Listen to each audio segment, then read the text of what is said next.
గుప్పెడంత గులాబీ, ఉప్పెనంత ప్రేమ. గులాబీ తాకగానే ముళ్ళు తన చేతికి గుచ్చుకొని గాయమైంది. రక్తం వస్తుంది. పిడికిలిలో పట్టుకొని వెనకాల దాస్తూ నేనున్న బస్ దగ్గర ఎదురు చూస్తూ ఉన్నాడు. అందరూ వస్తున్నారు, నేనింకా రావట్లేదు అని ఎదురు చూపులు. 3 సంవత్సరాలయ్యింది. చెప్పకుండా వెనక్కి వెళ్ళిపోయిన రోజులెన్నో, వాడిపోయిన గులాబీలెన్నో, చెప్పలేక గొంతులోని అంతమైపోయిన మాటలెన్నో. చెప్పగలడా తన ప్రేమను? ఇవ్వగలడా తన ప్రేమను? ఈరోజు కూడా ఇవ్వలేకపోతే తను నాకు జీవితంలో ఇంక ఇవ్వలేడేమో. తను నాకు ఇంక కనిపించడేమో. అతన్ని నేను మళ్ళీ చూడలేనేమో. ఎందుకంటే ఆ రోజే కాలేజీకి చివరి రోజులు. నాకు తెలుసు నేనే తన మనసు అని.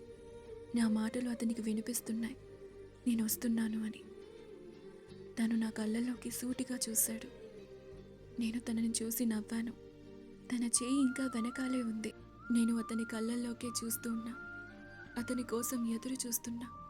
అతను చెప్పే మాట కోసం, అతని ప్రేమ కోసం.